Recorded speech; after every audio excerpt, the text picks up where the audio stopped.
Bonsoir Michel Francard, merci beaucoup d'être avec nous en direct sur TV5. Vous êtes l'auteur donc de ce dictionnaire des belgicismes, 3e édition. Allez, première question, elle est pour moi Pascal. Qu'est-ce que vous avez rajouté par rapport aux 2 éditions et pourquoi ? Eh bien, on a ajouté une série de mots qui exprimaient des réalités nouvelles. Donc concrètement, la vie évolue en Belgique comme ailleurs dans le monde francophone, bien sûr. Et donc, quand par exemple le Code de sécurité routière invente le principe de la tirette, eh bien, nous devons absolument mettre ce mot dans le dictionnaire. Nous avons aussi indiqué des mots comme beffroi, comme béguinage, comme coron, qui sont aussi connus dans le nord de la France notamment, mais qui donnent une dimension encyclopédique très intéressante pour nous.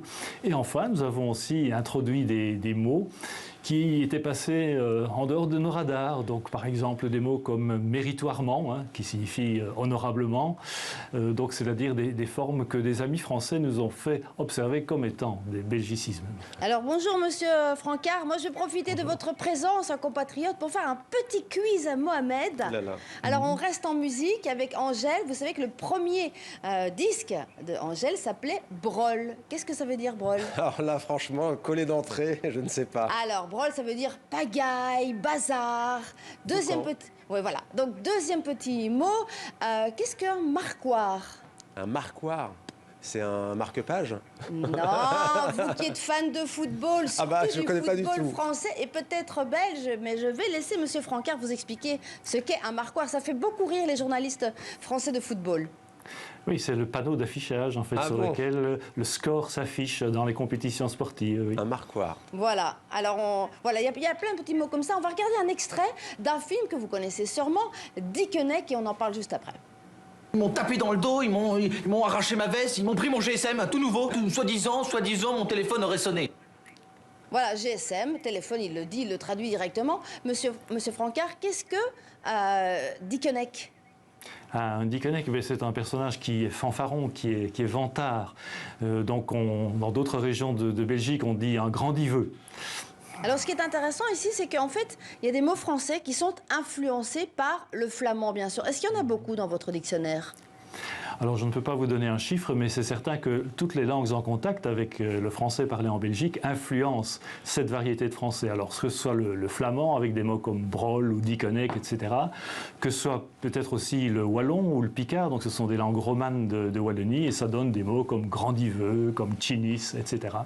Alors, Dickeneck, là, on est vraiment sur un mélange de flamand et de français. Alors, on va regarder un autre extrait, parce que figurez-vous que les mots belges et belgicismes traversent clandestinement la frontière. On écoute le président Macron. Il ne faut pas raconter non plus des carabistouilles à nos concitoyens, hein. Carabistouille. Carabistouille, des balivernes. Bien Exactement. sûr. Alors, est-ce qu'il y en a beaucoup de belgicismes qui sont adoptés par nos voisins français ?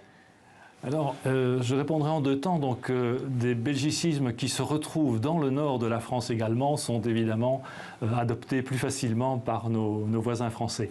Mais des belgicismes qui auraient simplement la localisation, l'ancrage en Belgique francophone, non, il y en a très peu.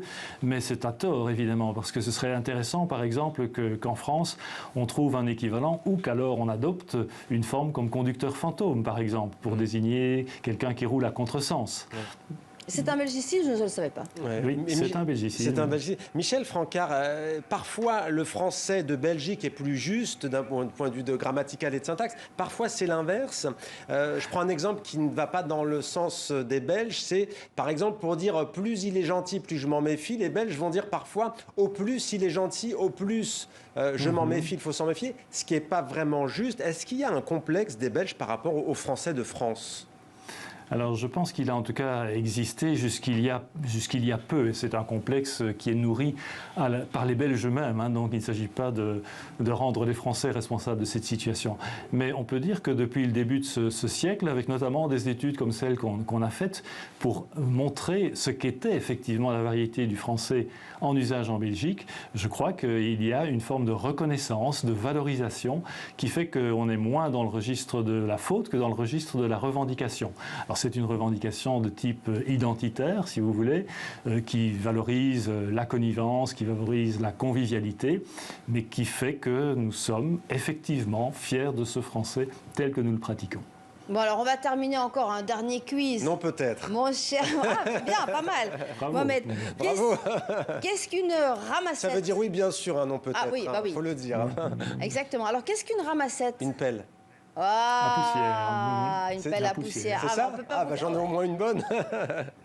Et alors, qu'est-ce qu'une loque? Ah, une loque chez nous, je sais pas, dites-moi, je veux pas dire de bêtises. Monsieur Francard, je vous laisse. C'est un chiffon, hein, un chiffon. Oui, ben on l'utilise en France, une loque, Oui, mais un pas chiffon, au sens ça fait- figuré. Oui, une loque, oui, mais Une nous, loque c'est... humaine, bon, c'est Non. quelqu'un qui est pas très en forme.